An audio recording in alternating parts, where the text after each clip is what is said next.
kandi ibi biraba atreta umwana abana banje nabana b'umupastor kimwe abana b'abapastor gituma ivy'Imana babiheba nuko babashaka kuba je umwana wanje akoze ikosa nafatwa nk'abandi bana à l'église change dans la communauté non pastor umwana wanje arafise droit yo kuviza musique ni profane akayitamba kandi sinje ndamugana ngo ndamwimye ivyo kurya ngo nikwira yatamvye je ne sais pas parce que arafise droit yo kuba normal.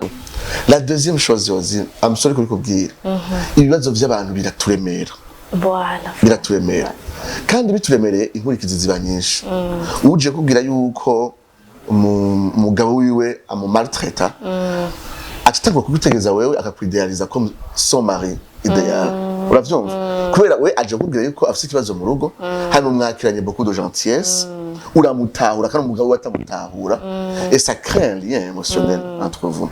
Alors bica bikurikira ntivyamara ivyiza misi yose iyo pastor atamenya gufata les distances hama nawe nyene atreta n'umuntu afise urugo niwigira le messie hajya twita le complexe messianique muri ministère. Le complexe messianique c'est vouloir résoudre les problèmes de tout le monde ni wa umwanya wose ashaka résoudre ibibazo vy'abantu.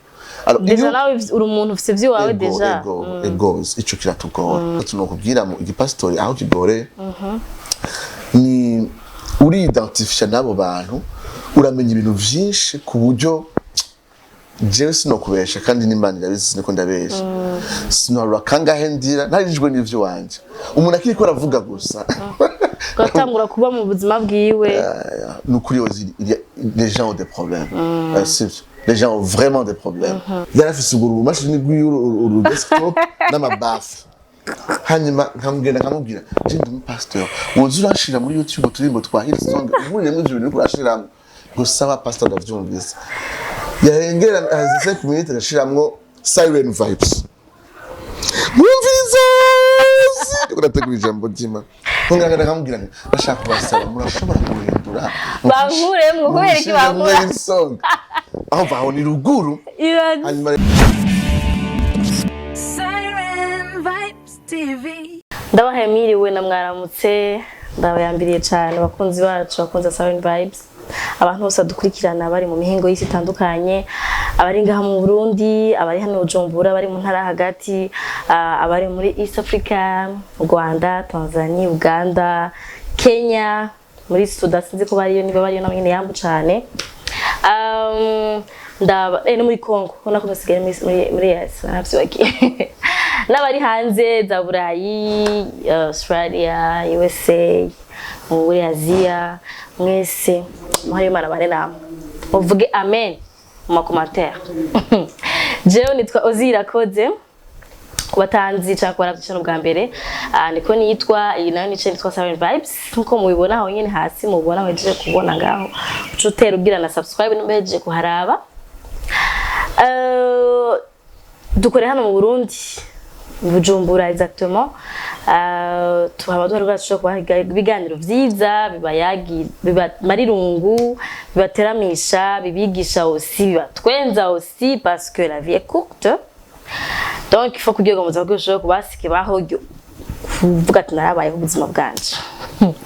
Rero uyu munsi msumutumire no mutumire ari mu mutumire mushaka kuba mubona gahe kuri Siren Vibes ariko je nkunda kora ko kenshi ndakoresheje muraryoherwa mubigira ko byinshi hari byishimo mutari muzi impamvu je ndabikunda yumvuye ndabaronsa bari chance impamvu ndabatumire mwese kuri kigana mukagiheza chose kubera ko utageje ari ndetse zo guhomba ndiko mukozi w'Imana umukozi w'Imana muramba yereka mwese mwakozi w'Imana sivyo abantu mugabo nyine gukora Imana biratandukanye no pasteur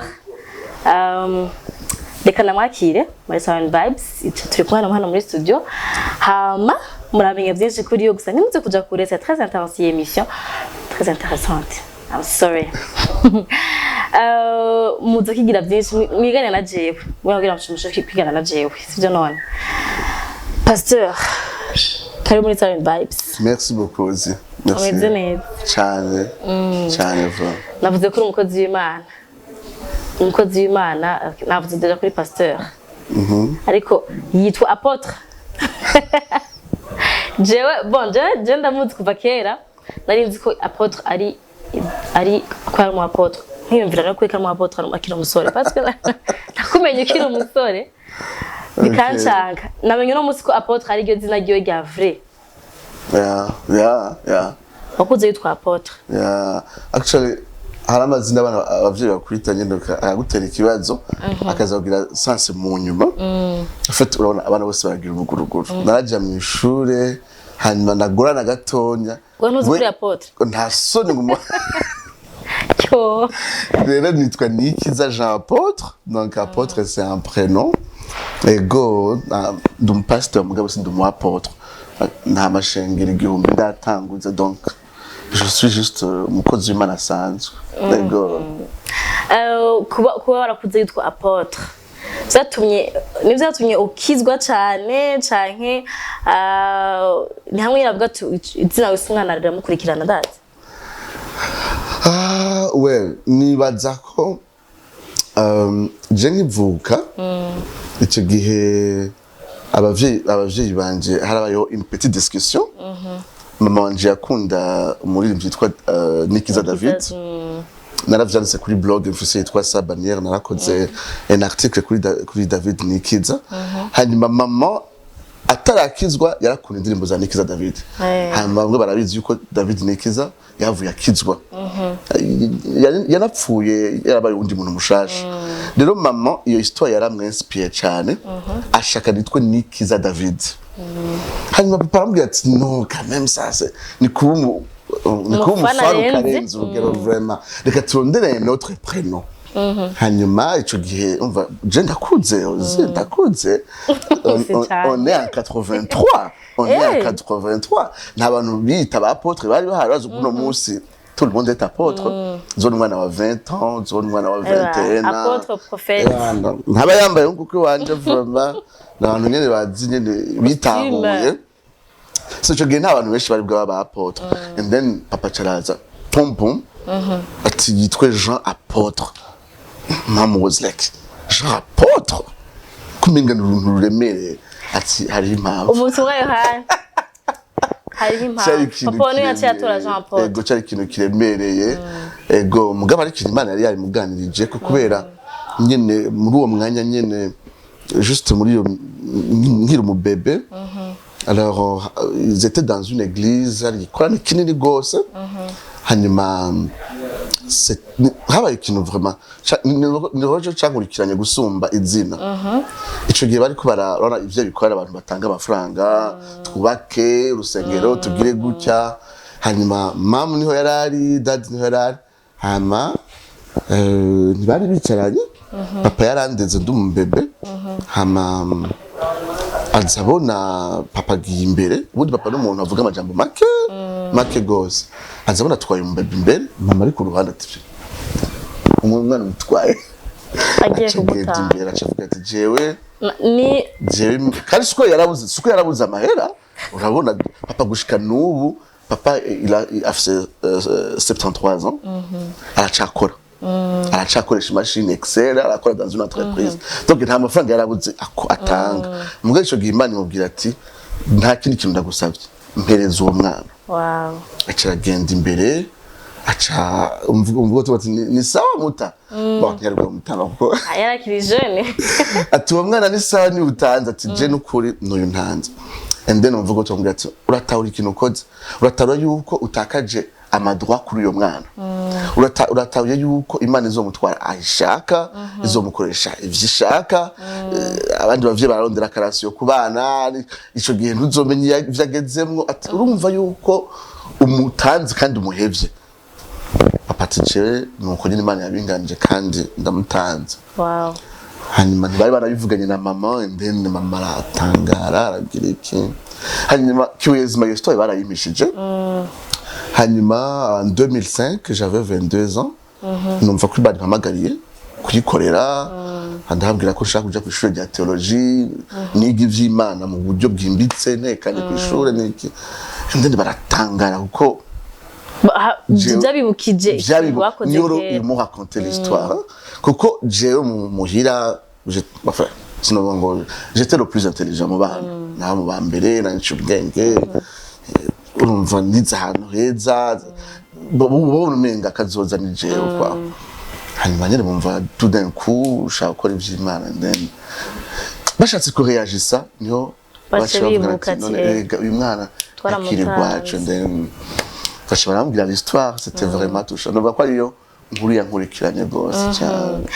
Okay, uvuze ko babikubwiye à 22 ans nufashaka kumenya kuntu wakuzura umwana ameze gute ko deja bagutanze ukiri umwana mutoya hariho imwe nyene zigukurikirana ko baguhaye Imana wakuze nka Samuel urumva wakuze eske waragize ubugurugu nk'abandi bana bose bagize adolescence yari imeze gute maze bakiriye kumenya hanyuma wakuze ari Ok, merci pour la question.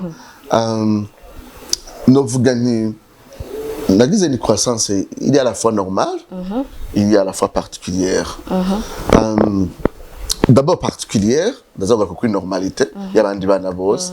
Particulière kubera, bien que toutes ces histoires n'alinda zizi, j'ai senti que van dimuto ikintu je ntaziyo kiva kinkwegera gukunda Imana. Alors mama arakunda kuhakonta ndazi ko ni video azoyumviriza arakunda kuhakonta mon histoire kasanga yanayibwiye n'abantu. J'avais pas 7 ans, c'était batangura ishuri, je gitwa tangura amashuri de myaka indwi. Alors je me suis enfermé dans une chambre à la maison de chambre de prière. Hanyuma ndugara icumba hanyuma ndabwira abavyeyi yuko je vais passer 3 jours ndi muri jeune.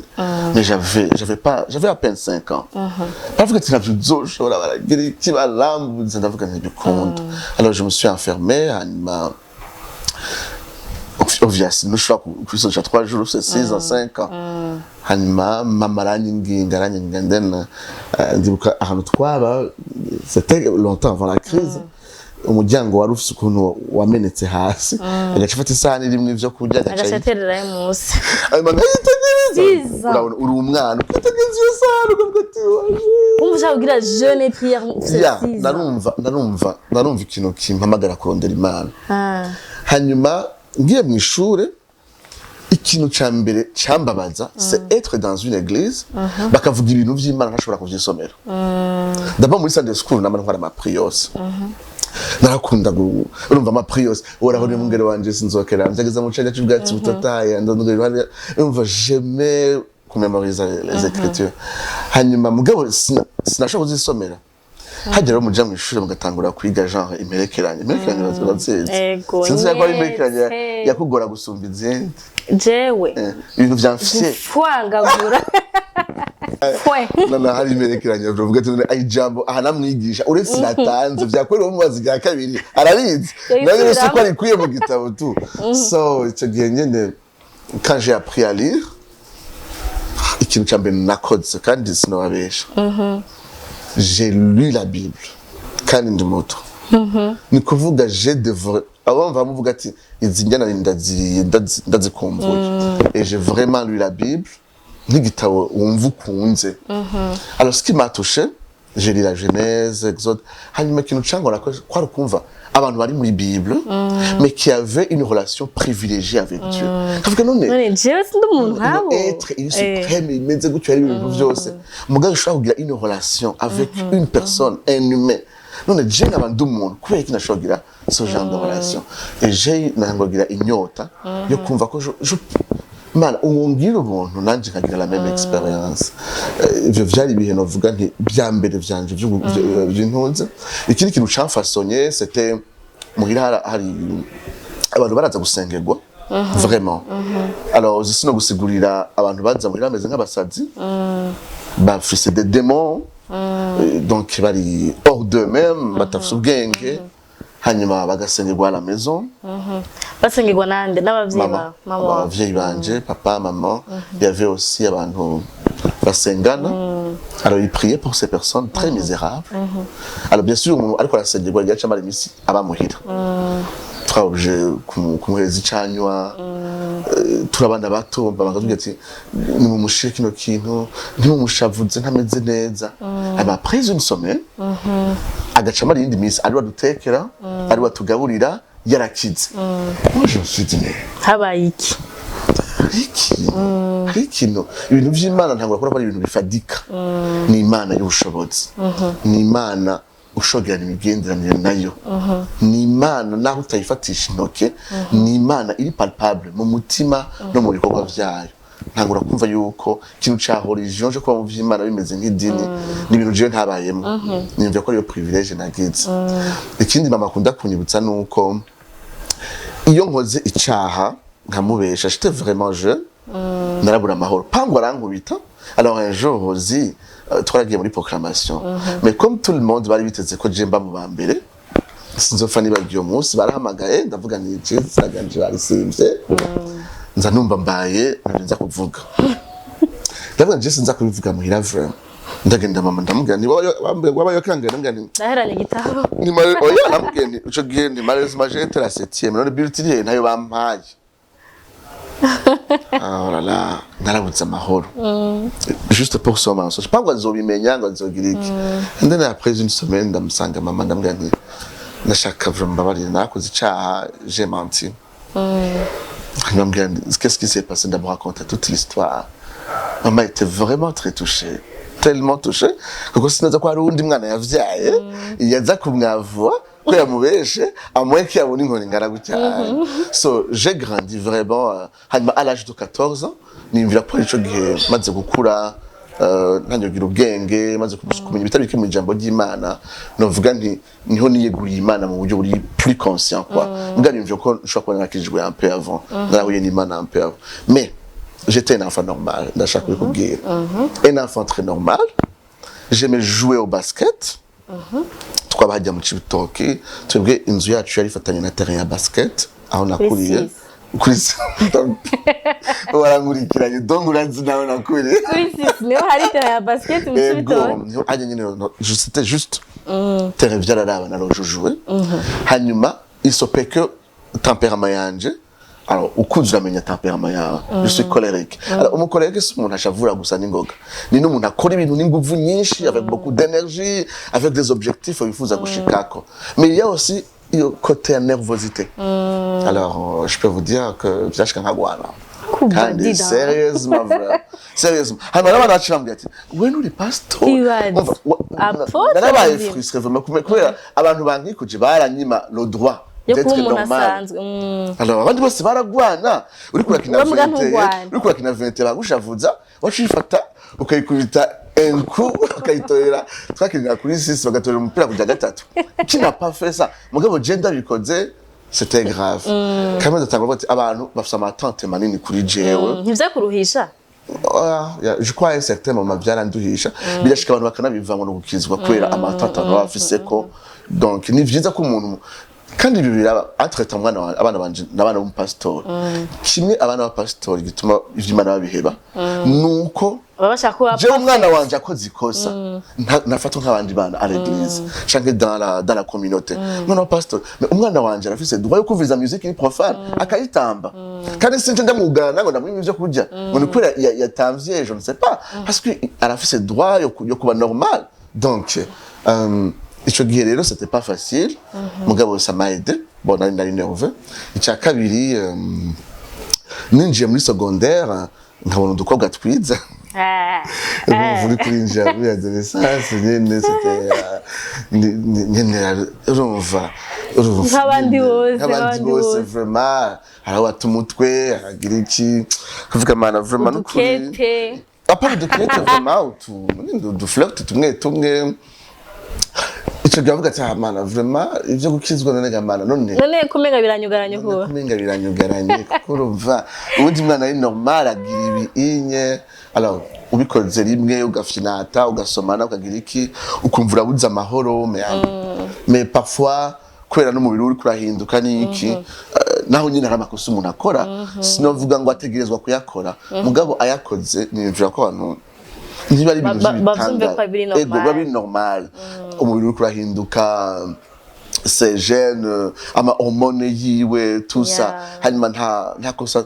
la discipline ntibiri developa ubu à mon âge ndashaka ati ozi sinzofaswe kandi kwandikira sinzuvugisha kandi bigakunda la discipline de l'umwana muri adolescence c'est pas facile so j'ai aussi une enfance nk'iyabandi l'adolescence nk'iyabandi quelques erreurs quoi en fait nivyo nashaka kumva ko ukuntu utakwigana afite 6 ans je me demandais ok byari bimeze gute rero muri adolescence hariho ufise n'abagenzi benshi abagenzi rigara mu kina basket mwigana bafise ingeso itari nk'izi wawe ntibyigeze aho usanga uri kuratwagwa n'ikigare canke n'irigara usange uri kura twe twakuze hariho la crise ya 93 tu vois que la crise ya 93 j'avais 10 ans on voit que j'ai grandi dans une situation post-crise 94 95 96 nous vivions abana bari bameze neza je crois que les gens étaient violents le traumatisme vy'abantu babona alors mugabe ico gihe uno musi nabonye ko le basket il est en vogue kandi yani Bujumbura mais à cette époque là le basket yari nka la première vague ico gihe abantu nk'abasambo bakiringa bakababa ba midu abariko baranyumva bakera baravyumva ariko baranyumviza mu mwanya bagiye kuri abasambo uno musi n'aba coach nka petit frère wanje ari mu entraîneur wa je ne sais pas quel les Tigers les Hippos donc abariko baranyumviza benshi ba Alex bo mu runani na ma génération ico gihe rero c'était pas ngo uyu n'undi abaza kubona yuko biko gatwara abana heureusement que Jean-Paul apôtre Jean-Paul yaragerageje ahindura horaire ma match ni kugira ngo permette abantu basenge bongere baje no ma match mais à cette époque n'ivyari vyoroshe ozi n'ivyari vyoroshe gusiba match runani dimanche mu gitondo kugira ngo nje kuririmba c'était pas vraiment facile ico gihe nyene urumva twarara aba NBA hanyuma wagerageza urumva n'imyaka yacu ntiyari yoroshe alors au début barashobora kunira ko nza gutera indirimbo hari église bakabura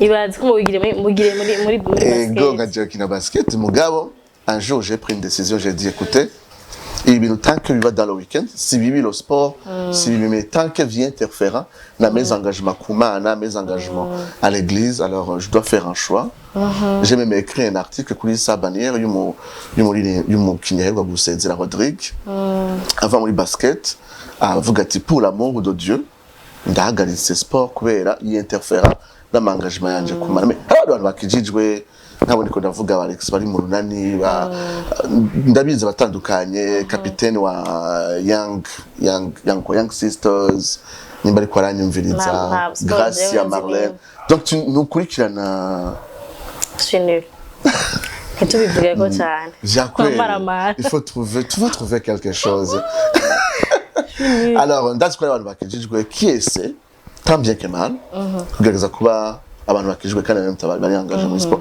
mais ico gacha tu n'vyari vyoroshe kubera mu match donc il m'arrivait que nja mu gikundi cy'abandi kujya nyene bambajije mugaba c'est tout ngafata une décision là quand je pense que abantu barova ko wagize enfance c'est normal wakuze nk'umuntu normal kubera hariho twatse tendance yo kumva ko mu pastor akura arundi muntu déjà ukuntu wakuze baguhaye Imana tubona historia ya Samuel yakuriye mu isengero akura n'umuntu w'Imana ni Imana nawe nta kindi ni nka grand frère wanje niwe gusenga ni Imana jewe nanje ni sawa ni jewe ni Imana nakadi ni nkuko basi nkuko baza nk'uru mu pastor uko ikintu kiri normal umuntu wese asogosha gukora gifatwa nk'ikindi kintu kiri ego ndagira mu girlfriend par exemple alors tu gives vraiment of course girlfriend il y a so besoin de compagnie no kumera nk'abandi mais la manière dont vraiment ibintu vyafatwa n'ingene vy'abamplifier je crois que nta accompagnement yaba ico gihe nyene abantu batahure yuko ça fait partie de la maturité y'uwo muntu guca aho hantu yataye umurongo kweri bibura c'était grave vraiment c'était grave kandi twisomanya ngaha gusa ibaze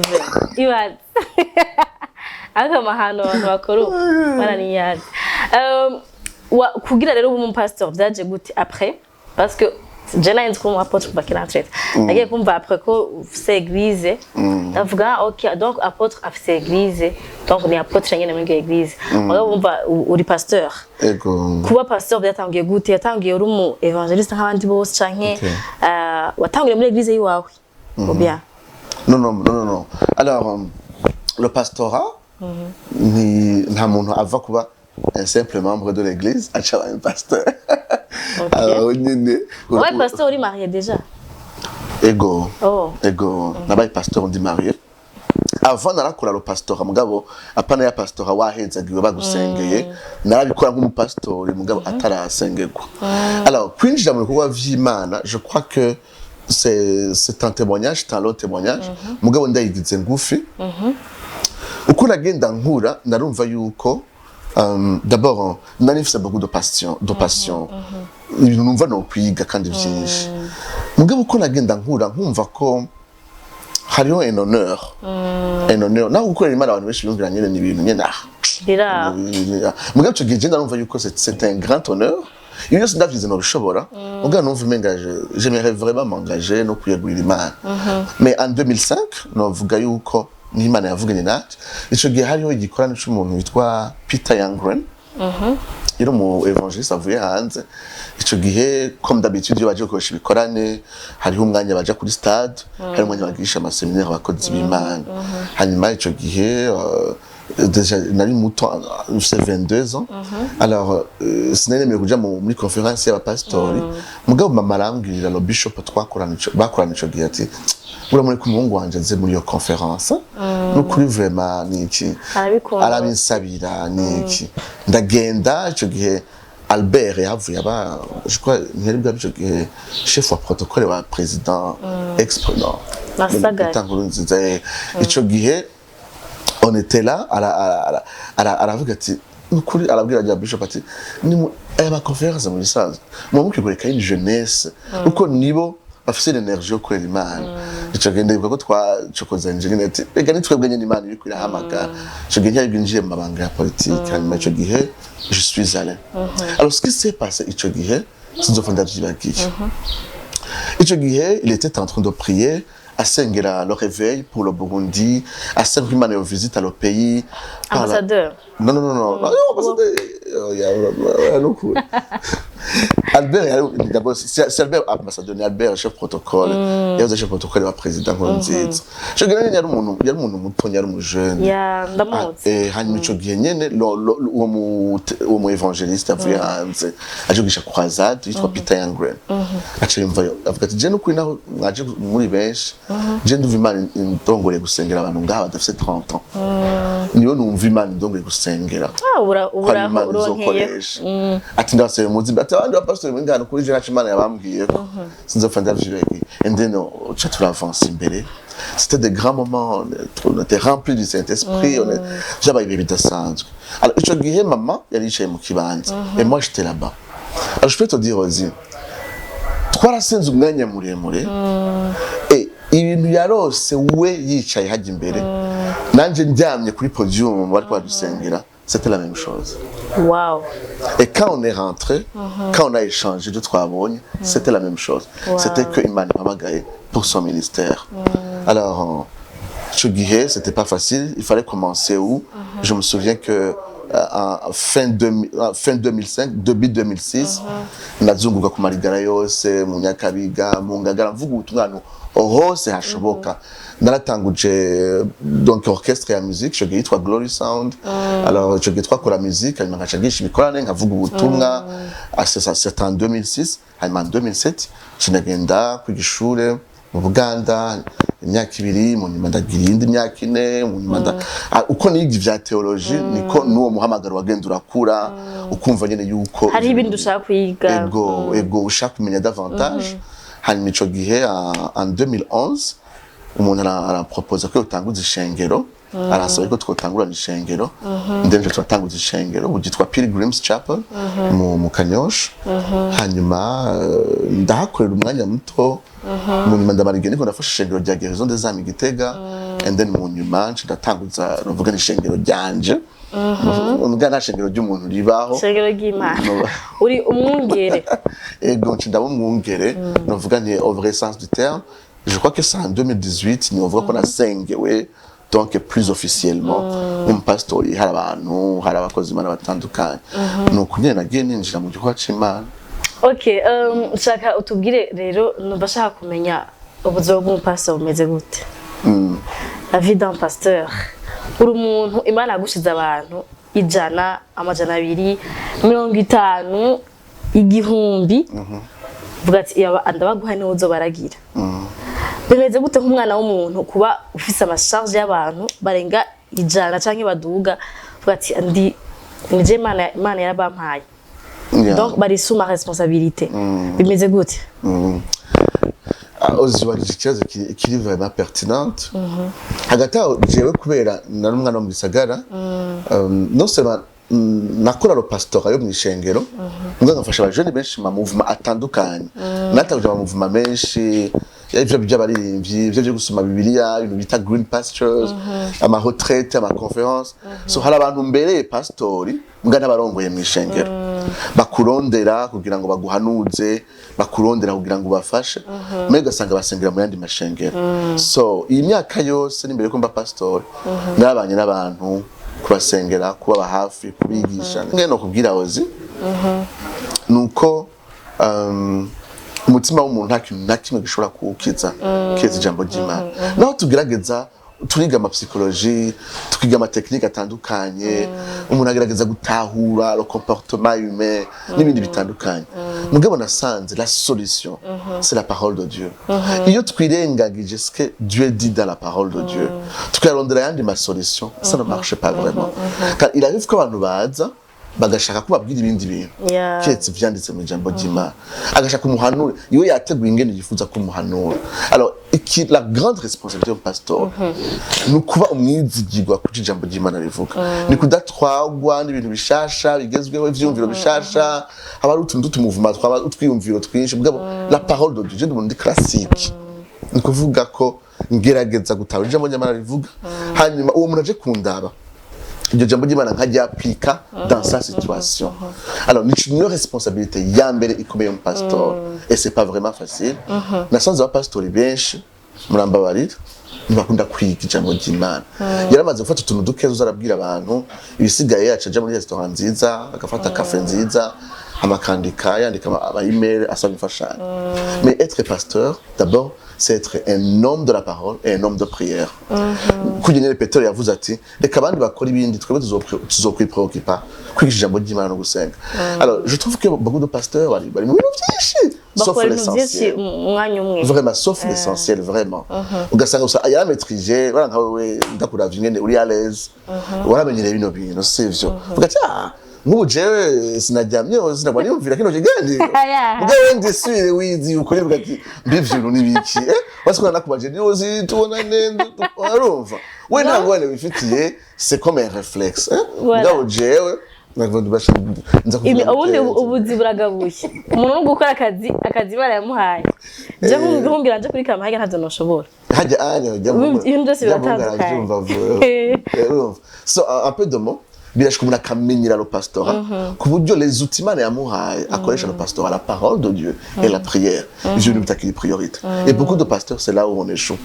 La deuxième chose aussi amusore kuri kubwira ibibazo vy'abantu biraturemera biraturemera kandi bituremereye inkurikizi ziba nyinshi uje kubwira yuko umugabo wiwe amu maltraita atitangwa kugutegeza wewe akakwidealiza comme son mari idéal uravyumva kubera we aje kubwira yuko afite ikibazo mu rugo hano mwakiranye beaucoup de gentillesse uramutahura kandi umugabo watamutahura et ça crée un lien émotionnel entre vous.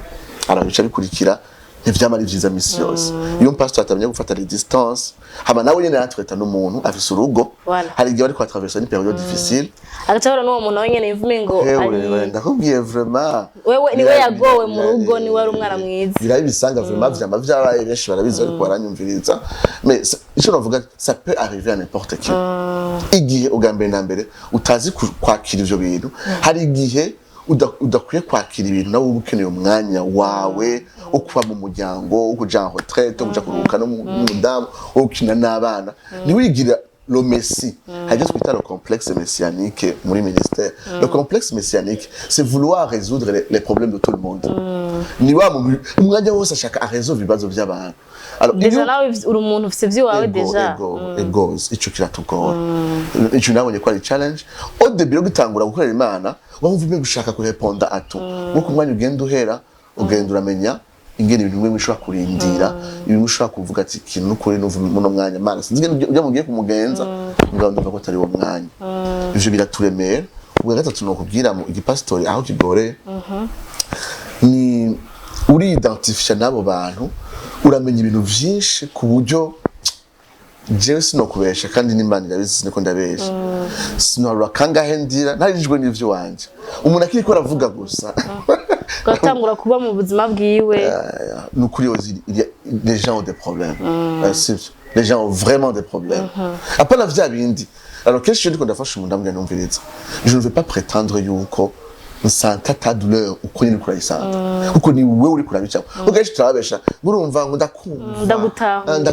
bene data hari ibintu bitahurwa neza nanyenevyo twese ko turabafasha bisaba nyine umuntu ace kuvuga ati umviriza ndiko ndese ya kwidentifia nawe I can only imagine what you are going through bitegeza ko ibintu biruhije bizo ko ibintu bigoye ico ni ikintu vraiment hari gihe kingora nkumva hari ndige ntangambwira madame n'ukuri cyo numva vyanse no gufungura vraiment les gens vraiment ont des problèmes hanyuma icanyuma nuko on n'a pas toujours les solutions hari gihe uganira n'umuntu kumva yuko wabuze ico mubwira et il faut parfois admettre ubwira uwo muntu atumviritse iretse kuja gusengera no kurindira ko Imana ihindura ta situation ndumva atakini kintu norenzako ivyo bintu birarusha kuko wumva umenga we abaje burumenga akeneye ni solution magique kandi yihuta vraiment kandi hari n'abandi bantu ngaho hanze bapropose ama solution magique yihuta vraiment umviriza hamwe utanga amafaranga hamwe ugira nibi hamwe unzanira ishikanwa nshangira ukunuku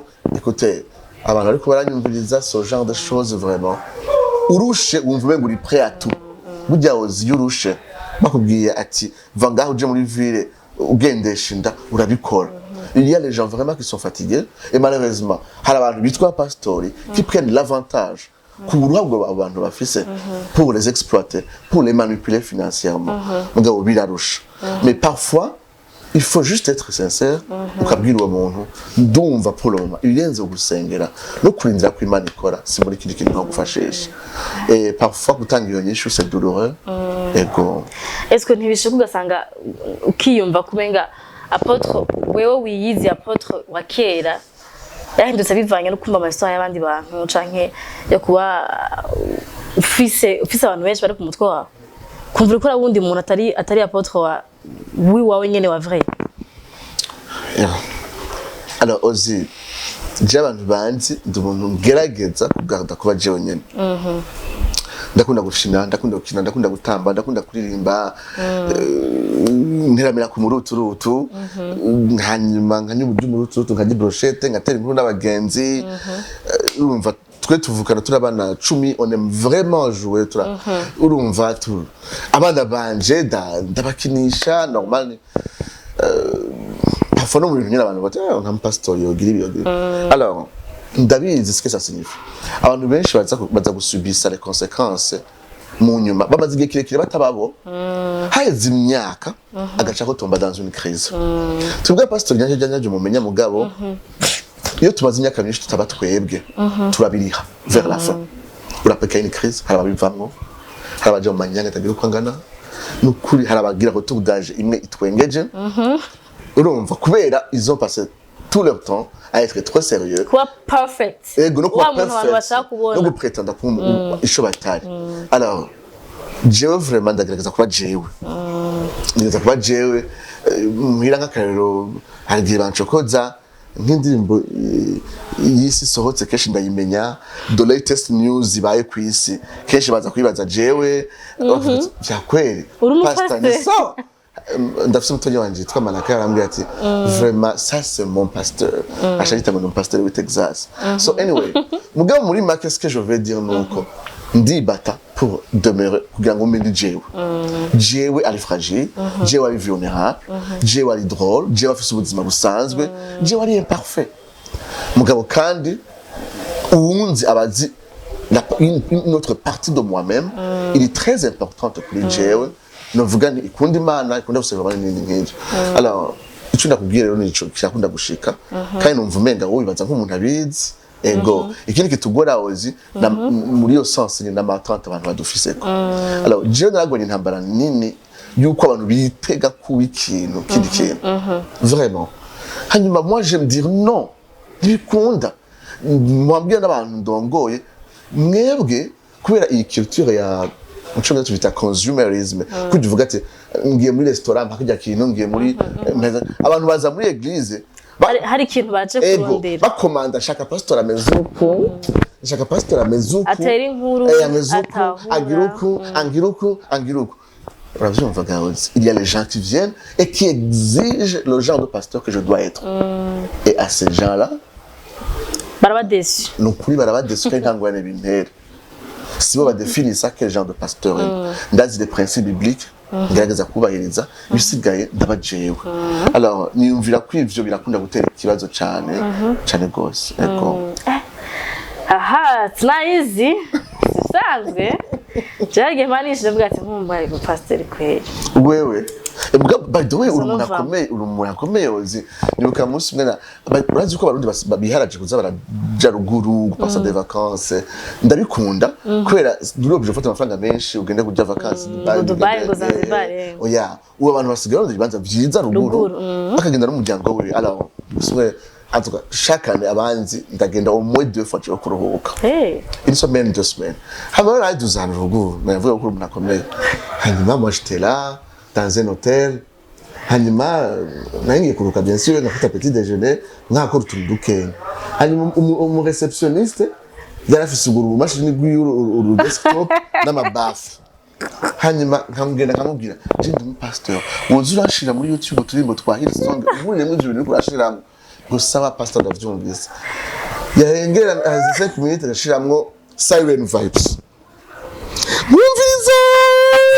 urategura ijambo ry'Imana nkongera nkamubwira bashaka kubasaba murashobora guhindura bankuremwe kubera iki bankura aho baho ni ruguru hanyuma rero jare ari abakozi nka batatu hano bakazi rero barahana amakuru the latest news zo kuri ngafinalima nawe twigira pastor ngo turafise impact ku bantu abantu bawozi n'abantu bakomeye cyane so yeah nawe ngano zo pastor mugabo uri mu influencers jewe ndi mu pastor muri domaine yanjye none sinanda bigisha ganiro nkora n'igihe kaza kubigisha sigasa donc mu pastor muri we yanjye c'est intumwe Imana yaje ntumwe abantu Imana yashize imbere que je dois servir ugitangura nihe challenge yakugoye cyane kumenyera ugitangura umugabo pasteur wabise umwuga abantu araba pasteur je ngo ubundi simuza costume impamvu z'akazi nambara costume kubera akazi umwuga sinibishobora byose apart yuko hariho ababa mugana akazi. Ok, merci Ozi. Alors jewe nibaza yuko le premier problème c'était l'argent. L'argent. Akandi kazi wakora c'était seulement ça. Après kubera ibintu vy'indimi turafise une société de traduction interprétariat niki narabikora mugabo bintwaye umwanya munini sinavyemerera vraiment. So numva ndacabikora mugabo sindari umwanya wose. Alors hano bisaba au finance au financing your own ministry. Hanyuma les gens te regardent abanyine ndi kura serve. Bakabona kura saglinga kutegereza nyine. Ozibije bintu mora muvuga ngaha biri appliquer no mu gikorwa c'Imana. Abantu bagusupportinga wamaze kugisha uvuyemo. Yes. Mu ntango turi mu ntogarde comme ça. Turi amutipe no muri wayi. None gasha mugo maze kumenyekana umuntu wese ashaka ahubwo amenyekane kwa gufasha. Urabona ahitingire kuri wewe mu guhereza amafaranga. Ngo bugistragoringa mbastragoringa wenyene. Vraiment ivyo rero ntibiri apije gusa muri ibyo bintu byose bajya abantu hora baca ngaha bakidoga no kuri abantu bafyongorana kandi mu bindi bihugu so sindazunguruka ahantu henshi gose bafasha impano bafasha ico gihugu ukore ego friend hariho a culture atari nziza y'abarundi irenze ivuga iti umviriza batwa niba mara gushika hariya alors oh yes jean uri umuntu ukigira tugufasha ego umuntu amatubana kugufasha mon dieu mba kugufasha kugira banzi we wa muntu abagati twaramfashije kugira banzi bo muntu nk'ibintu urumva nk'ubu sinanyanjina hari umuntu twaje turavugana nje ngaha ndambwira ni visibilité silent vibes ifise mwebwe mwatazoshirwa n'igihugu mwatazoshirwa n'ama organisation kuko ni ibintu mwatanguye from the scratch gushikaho mwatenya iyi statut mufise no munsi qui est vraiment un statut très important.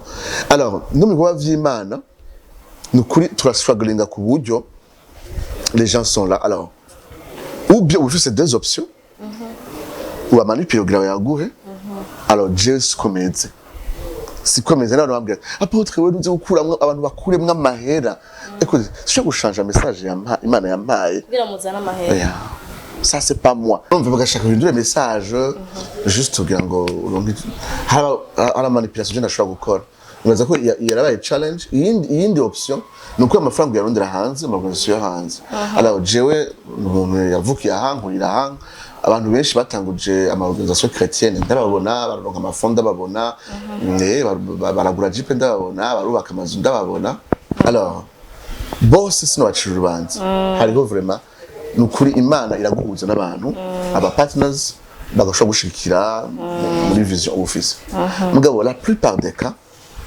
ni umubailleur à déterminer ce que tu fais je birazwi bariko baranyumviza barabizi message nizi itabukoresha nibi urumva statistique dukeneye nizi inye ahuja naha alors jewe vraiment ngeze hano hantu byaranse vraiment sinzi ko ari je mfise un esprit trop indépendant mugabo ça m'a pris vraiment le temps l'énergie yuko kuba byose nkora uno munsi nkoresha uburyo bw'umuryango n'abagenzi bakenya basanzwe umva bakeneye gushikira Imana yashize muri wewe ariko iyo challenge vraiment y'uburyo yarahabaye kandi cyane ça va venir ugira prophétiser wow ndashaka kuba umuprofeti minota mikeya ndacaro moto antwe mu Pasteurs batuzwe dusaba Pasteurs bakira bakiri jeune benshi mwaziye rimwe mu vyuro waje uje bage ba Pasteurs bacu bakira batama ariko nabone kububahazi turabubaha uravye ari amadefu menshi kera urazi ko utashobora kumukozi w'Imana ukije ego so twaye amaglize yacu twakuriyemwo shaka ubu ufise umuhamagaro umeze gute ego arabashengera kera vraiment bugara cyane bavuga ingabire z'abantu n'iki ariko natwe no munsi usanga abantu kera abantu mukorera Imana ego hariho vraiment ibintu strict bidakenewe n'insinga zidakenewe mais kurundi twe natwe turi ku indi extreme umuntu aravyuka uko yumvisemo akita apotre kuri Facebook akita apotre ko yavuze ikintu kimwe gacha kiba acara profete ozi wewe urabiza abashengerera kera ndanza aho wakuri urashobora kwiyumvira kugira urumva ikintu warakimerita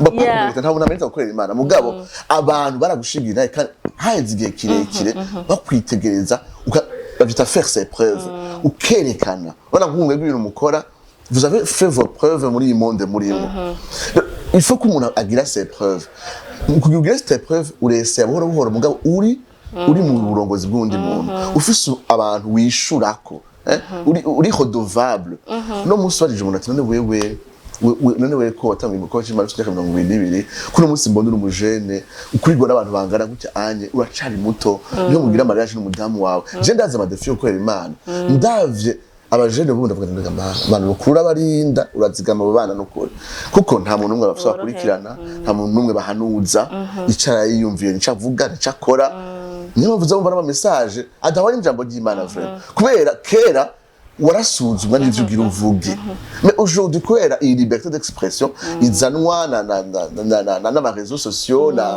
na globalisation na technologie de l'information mondialisation niki bara amashene yo hanze ashaka yigire Chris Beninde ntumbaze Angel yigire Bushiri Prophète Bushiri agaca vyigana akabikinana nukuri n'ibintu vraiment vuga ati nukuri afite babasha kuba ubundi muntu batari bo ese bya bindi bari kurambwira gaozi wowe ntabantu urabona byukuri wowe uruyu vraiment cyangwa ushaka kutwe impression rero ibintu birangenera kwa pera baba ari alors teme bimvira gaozi ko bizogira inkurikizi alors les églises za kera zisa makosa c'est bien mugabo nakubwira je ndiko ndavuga nawe nga no siba ko ndi redevable kwa pastor dukorana jewe n'umudamu wanje ari turafise abandi bantu baturenze nk'abavyeyi tubwira ati byagenze uko byatugoye uko bavuga ikintu no ariko babaza abantu ngo jewe ngo mu mantoro wanje ngo ni Bushiri ara umuntu wo kuri televiziyo aje ngo niwe daddy wiwe arazi ngene bayeho iyo bakubise umugore ikofi arabimenya iyo wakora kwa umukobwa muri biro uri kuramubwira kandi arabimenya uvuze ngo Bushiri ngo ni daddy wawe gute ngo Prophet Angel ni daddy wawe gute donc hari tellement de choses vraiment vuga ati nukuri i generation shasha turakeneye vraiment ubufasha muri byinshi ego bavuga kwegereza bake batama bacu Ejo bajya suku batera unazagenda akababaza buhoro buhoro. Kare ndiko ndimvira kuri emission hari ikibazo cangarutse mu mutwe. Je nakuriye muri église. Nakuriye muri Sunday school, mama wanje ari mwigisha w'abana muri Sunday school. Kandi ukanyira umwana nk'ibisengira nka 6-7 ans. Hari wazo basanga ndiko ndamubaza mama ko aravuga ati none buri mwigisha w'abana batuza kubiza. Nkabaza mama none kera Imana niyo yaremye isi, niyo yaremye ijuru. Imana sinzi nuko ifite apparence. Kera itararemye isi yabahe. Itararemye ijuru yabahe. Numva okay Imana ntitahuritse, Imana ntashaka kwitarusha umusazi cyusa. Mugabo mwebwe urashaka mu kwivira ibibazo nk'ibyo biri un peu fou ko bivuga. Ari umugabo bigeze kubaza ati none ngenda kubaze yari mu pastor yankuko wanje. Ati tukubaze none Imana itararema vyose ngo ibe busy nari bwaremye ikiyaga nari bwaremye iki yakora iki yabahe yaribayeho. Urazigene yaciye ishuraga hose yavuze ngo yariko ngo iragorora inkoni ngo izori ko bitabantu babajije ibibazo stupide nk'ibyo. Hago twaye hayo occupation. Anyway, mugabo yashatse kuvuga ati ico kibazo n'igikene mugabo. Alors c'est vrai. Hamwe Imana vyoshika tugaheza kuyitahura niyo bikiba Imana. Imana ishobora gukwigwa mu bwenge bwacu tukayikwiza muri box kumva ko yakwiwe yo vraiment. Atatu mu vraiment ndayumva vraiment.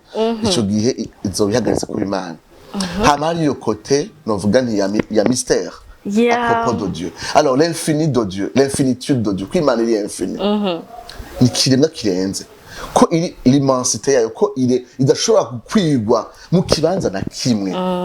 Hari ndo turirimba ngo n'amajuru niyo kwigwamwo icuri iyumvira iyo Mana ndashobora no gukwigwa mu majuru. Aje tuvuze amajuru ozi tuvuga amagalaxy gushika n'ubu tutaramenya nuko abaho iyo Mana itoko cengira yabangaho nyine. En fait Imana kubera yo yarebye la création iri hejuru iri hejuru ya création nishobora gukwigwa muri création kandi ariyo yayiremye iri au-dessus de la création. Entre temps na iri hejuru ya la création iri aussi dans la création. Ni Imana ishobora kumva aho uri hose. C'est ça ce qui est le plus important. Nuko Imana idusumba kandi isumba ivyo yaremye idashobora kwigwa mu kintu na kimwe yaremye naho tuba cagutse gute. Ari ni Imana yatwiyegereje aho uri muri espace kawe gatonya uyumva ushobora kuyumva. C'est cette grâce de pouvoir sentir Dieu, de pouvoir croire en Dieu, de pouvoir avoir Dieu en toi. C'est ça la grâce, mais le mystère là, on est mystère nyine. Shaje nyine umwana byarastressa cyane frère. Haja muri Sunday school n'ubumenga niba ko baranyigisha ibintu ushaka je kumenya. Mama hagiye mu bana yangira maybe ko yanambesha yambwira ati wowe ibintu haragira kubimenya. But still mana nyine nitawuritse no ngahira hari kiratembera ngakirwe pa mugabo. Hari utuntu yibikiye mbwaneze ko uza bitubwira twashika mu ijoro. Ahantu handitse ngo ivyo Imana yaduhishuriye kwari kugira ngo tumenye tuyimenye dushobore gusabana nayo. Ivyo yaduhishuriye yaduhishije juste le nécessaire idushoboza kuyitahura no kugendana nayo. Hanyuma ngo ivyo nayo ngo itatubwiye ngo babanga yaduhishije ngo ni icubahiro cayo. Naho tuzoba turi mu ijoro Imana izokwamanye na ya Mana nyene.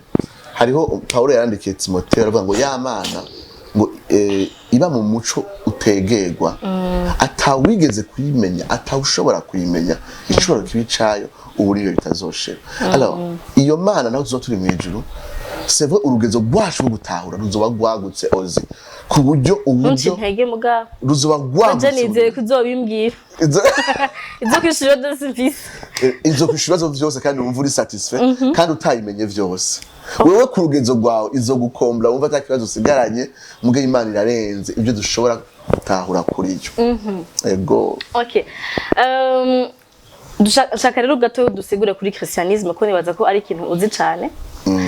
Twarize muri ikiye twarize ukuntu ego kuntu yaje ko aba protestant abantu babagumutse kuri Kereziya urumva c'est protestant déjà qui va venir protester. C'est quoi le christianisme? Genre dusuka gatukuntu yaje ko ndazi ko hari ibintu byinshi yiziko apo abantu batayitahura batazi ivyo umuntu ambwiye ngo kuvuga Yesu sico kimwe bisigura ko ndavuga ati ni bonne bisigura bivana n'uko mwayize canke ndabizi je sais pas. C'est quoi le christianisme? À part le protestantisme, le christianisme. Gato le christianisme après la protestantisme. Alors, le christianisme en général, il veut mourir Christ. C'est. À part le mot, un chrétien, c'est quelqu'un qui suit les enseignements de Jésus. Qui suit les enseignements de Jésus. Qu'est-ce que Jésus a dit dans la Bible? Alors voilà. Alors, tout vous dites qui suit les enseignements de Jésus. Tu vois les évangiles. Mais la Bible entière, la Bible, il y a l'Ancien Testament, il y a le Nouveau Testament. C'est aussi ce que vous Christ. L'Ancien Testament, il y a un vuga nk'utaraza. Ni mutunga urutoki mu buryo bw'amaombre, bw'ibitutu. Et le Nouveau Testament, ikamuvuga mu buryo bwagutse.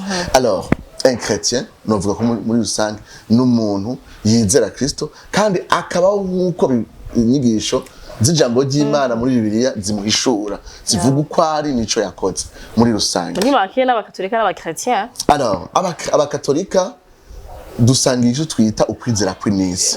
Ukwizera kw'inisi c'est twita un credo des apôtres, hari n'abita ukwizera kw'abatumwa muri anglikane muri église catholique. Hari ikintu dusangiye twese les chrétiens ni bake vraiment dusangiye kwizera yuko Imana ari imwe ishoboye byose ubutatu yuko Yesu Kristo yaje nk'umuntu kandi akaza nk'Imana kandi ko yishwe ku gihe ca Ponsiyo Pilato arapfa arazuka ku munsi ugira gatatu hanyuma azogaruka guca urubanza abanyavyaha kandi yongere ahereza impera abagororotse novuga ivyo twita la base.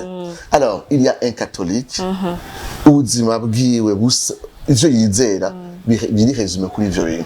Et les protestants, les autres, les orthodoxes, usanga ivyo bizera biri résumé kuri ivyo bimeje kuvuga. Mais je crois aussi que nous sommes différents y'aba katolika. Kuvyo bongera kuri ivyo nico kibazo. Twe nabyo twongera. Twebande kubanza turavuga mu protestant. Ni turavuga aba protestant challenge. Abagumutse à la base. Alors ozi twene ko batugije mw'ishuri batubagumutse. Je zina abagumutse n'abantu bari twise aba haters. Alors, ingene vyari bimeze, Martin Luther, c'était un moine, umupadiri, umudage, yakuriye mu ishengero rya Katolika. Ndakubwiye ibintu byose abikurikiza. Abikurikiza atakimwe kivuyemo. Agerageza kugororoka. Kuba perfect. Ariko ntiyigera aronka amahoro. Aragenda muri monastère ya bene Augustino Mweranda kugira ngo agerageze gukora ico gihe banibabaza bakafata imbugita bakikomeretsa nka penitence kugira ngo bereke Imana ko bagize repentance. Apana vyo ndi wewe uvuga urugenda muri chambre ngo mana ubimereye gucyanye kwigira ka uri kuri demakia ngo mana ngo no munsi ngo vraiment ngo nagize ibisanga ngo urabiramba bari bo vraiment vyo vy'ubuseriye barisonzesha bakagira ibintu urumva vya bintu nyene Eglise Catholique babwiriza gukora akaruha mbwo kumva uko abikora nta mahoro aronka nta mahoro aronka. Atweta ico gihe Eglise Catholique yigisha ibintu byinshi. Waratanga amahera kugira ngo uguru urupapuro bita les indulgences. Wowe uracari muto indulgences ntazuzi? Naje sindabeshe zabaye igihe cy'abavyeyi bacu. Indulgences waratanga amafaranga ukaronka urupapuro rwerekana ko ivyaha vyawe bihariwe. Ni waja mu purgatori utazotebayo ni watanga amafaranga ukagura urupapuro uravyumva gayozi. No mugabo ngiye siko bimeze. Nayataza kubigarukako kuko naho nyene bijana sacramento batubigarukako ni wabimbazako. Donc hari ibintu vyinshi cyane ukora kandi aho bashaka kubaka urusengero rwa Basilique Saint Pierre sibanga Eglise Catholique ko ashaka kuronka amafaranga kugira ngo yubake urusengero rukomeye cyane i Roma bagaca badanaza izo ndurugence. Alors Martin Luther aravuga ati no je numva bino bintu biratandukanye byose muri Bible. Bible ivuga ngo umuntu azotsindanishizwa no kwizera. Bazotsindanishizwa n'amafaranga yarishe kugira ngo agurugo urupapuro rwa papa. Hariho urupapuro wagura rusinye ko na papa. Ari wowe bose bapfuye n'abanyavyaha bari muri purgatoire. Bacha bavaye. Ego. N'umuntu yavyigisha yavuga ati umviriza yabafise boîte ingana guca imwe twarikamo amafaranga kera tukiri batonya amabanka ataraza. Agacuvuga ati ifaranga ryawe ni warishira ngaha ipfa gusa gukorokera muri isandugu. Umushawu wawe yapfuye mu purgatori ucuduka ozi ivyo bintu byose uwo mugabo aravyumvira aravuga ati ibintu sivyo. Je nsoni muri Bibiliya ibitugira ngo